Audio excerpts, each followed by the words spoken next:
வணக்கம். 6ஆம் வகுப்பு பொதுத்தமிழில் தமிழ் கும்மின்ற இந்த பாடத்தை பார்க்கலாம். முதல்ல கும்மினா என்னன்றதை சின்னதாக சொல்லியிருக்காங்க. நாட்டுப்புற கலைகளில் கும்மியை பற்றி நமக்கு தெரியும். கும்மினா என்னன்னு ஒரு சின்ன எக்ஸ்ப்ளனேஷன். கூட்டமாக கூடி கும்மி அடித்து பாடி ஆடுவதும் மகிழ்ச்சியான அனுபவம். கும்மியில் தமிழை போற்றி பாடி ஆடுவது பெரும் மகிழ்ச்சியை தருவதாகும். தமிழின் பெருமையை வாயார பேசலாம், காதார கேட்கலாம், இசையோடு பாடலாம், கும்மி கொட்டு ஆடலாம், பேசலாம், கேட்கலாம், பாடலாம், ஆடலாம் அப்படின்னு சொல்லியிருக்காங்க. சரி, கும்மியில் என்னென்ன சொல்லியிருக்காங்கன்னு கேட்டிருக்கோம். நாம் ஏற்கனவே பார்த்த மாதிரி ஒவ்வொரு வரியும் புதுசாக போட்டித் தேர்வுகளுக்கு தயாராகிற மாணவர்கள் ஒவ்வொரு வரியும் ஒவ்வொரு முறையும் நாம் என்ன பண்ணிக்கணும், படித்து பார்த்துக்கணும். ஏன்னா ஏதாவது ஒரு வரியை கொடுத்துட்டு இது யார் எழுதுனது, எந்த பாடல்கள்லேருந்து வந்தது அப்படின்ற மாதிரி கேட்பாங்க. ஒன்று. ரெண்டாவது, மெயின்ஸுக்கு நம்ம ப்ரிப்பேர் பண்ணும்போது இந்த வரிகள் நமக்கு பயன்படும். இந்த வரிகளை எடுத்துக்காட்டாக காட்டியோ மேற்கோள்களாக காட்டியோ நம்ம என்ன பண்ணலாம், ஒரு கட்டுரைகளையோ இல்லை ஒரு பெரிய கேள்விகளையோ நம்ம ஆரம்பிக்கலாம். நல்லாயிருக்கும். கொட்டுங்கடி கும்மி கொட்டுங்கடி, இளம் கோதையரே கும்மி கொட்டுங்கடி, நிலம் 8 திசையிலும் செந்தமிழின் புகழ் எட்டிடவே கும்மி கொட்டுங்கடி, ஊழி பல 100 கண்டதுவும் அறிவாம், 100 பல கண்டதுவாம், பெரும் ஆழிப்பெருக்கிற்கும் காலத்திற்கும் முற்றும் அழியாமலேயே நிலை நின்றதுவாம். தமிழை பற்றி சொல்கிறாங்க. என்ன சொல்கிறாங்க? ஊழி பல 100 கண்டதுவாம், அறிவு 100 பல கொண்டதுவாம் அப்படின்னு சொல்கிறாங்க. அதோட நிற்கலை, பெரும் ஆழிப்பெருக்கிற்கும் காலத்திற்கும் முற்றும் அழியாமலே நிலை நின்றதுவாம் அப்படின்னு சொல்கிறாங்க. இப்போ இருக்கிறவங்களுக்கெல்லாம் தெரியும், இன்ஸ்டாகிராமில் ஒரு ஃபேமஸான ஒரு கொஷின் ஓடும், ரொம்ப பழமையான மொழி எது அப்படின்னு கேட்கும்போது தமிழை பற்றி சொல்லுவாங்க.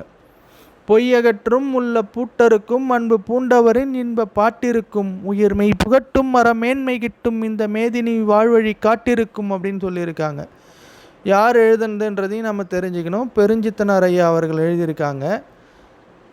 நம்ம ஏற்கனவே பார்த்த மாதிரி இதை மாதிரி பாடல்கள் இருக்கும்போது அந்த பாடல்களுக்கான ஒரு சில வார்த்தைகளுக்கான பொருள் இருக்கும்.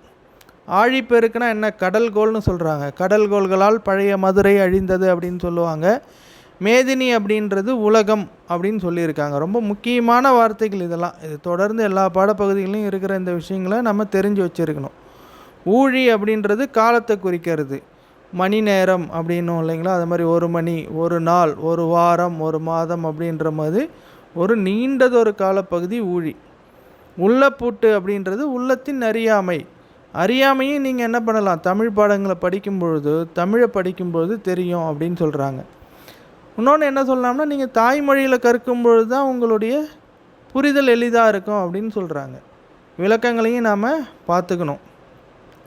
இளம்பெண்களே, தமிழின் புகழ் 8 திசையிலும் பரவிடும் வகையிலும் கைகளை கொட்டி கும்மி அடிப்போம். பல 100 ஆண்டுகளை கண்டது தமிழ்மொழி, அறிவு ஊற்றாகிய நூல்கள் பலவற்றை கொண்ட மொழி, பெரும் கடல் நீர் சீற்றங்களையும் கள மாற்றங்களையும் எவற்றாலும் அழியாமல் நிலைத்திருக்கும் மொழி, தமிழ் பொய்யை அகற்றும் மொழி, மனத்தின் அறியாமையை நீக்கும் மொழி, அன்புடைய பலரின் இன்பம் தரும் பாடல்கள் நிறைந்த மொழி, உயிர் போன்ற உண்மையை ஊட்டும் மொழி, உயர்ந்த அறத்தை தரும் மொழி, இந்த உலகம் சிறந்து வாழ்வதற்கான வழிகளையும் காட்டும் மொழி தமிழ் மொழி அப்படின்னு சொல்லியிருக்காரு பெருஞ்சித்தனார் ஐயா அவர்கள். இதனோட கருத்து பொருட்களை வச்சு கூட என்ன சொல்லலாம், இது யார் சொன்னது அப்படின்னு கேட்பாங்க. அதனால தான் என்ன சொல்கிறோம், நம்ம பாடல்களையும் தெரிஞ்சுங்க, பொருளையும் தெரிஞ்சுங்கன்றாங்க.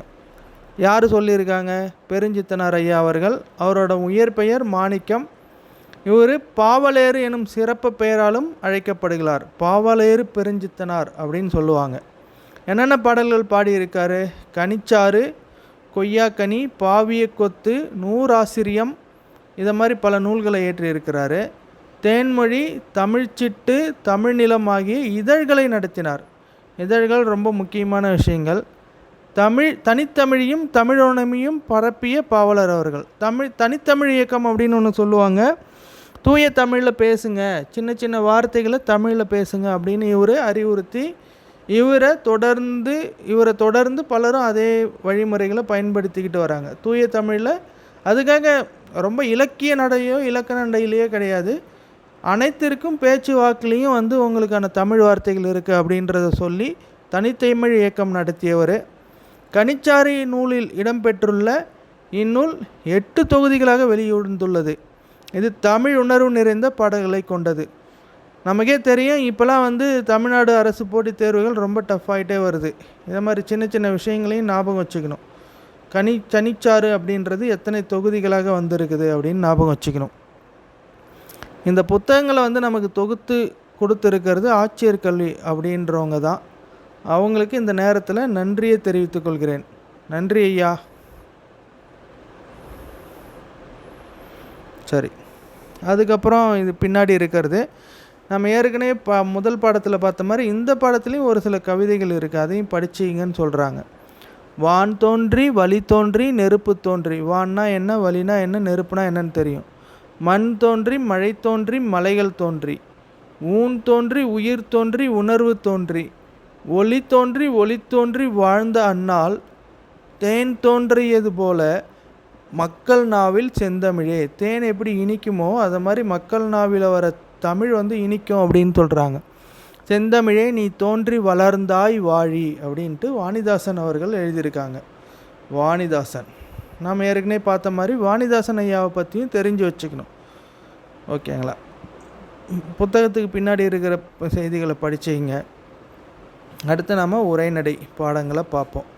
நாம் இப்போ என்ன பார்த்துட்டு இருக்கணும், 6ஆம் வகுப்பில் இருக்கிற பாடங்களை தொடர்ந்து பார்த்துக்கிட்டு இருக்கிறோம்.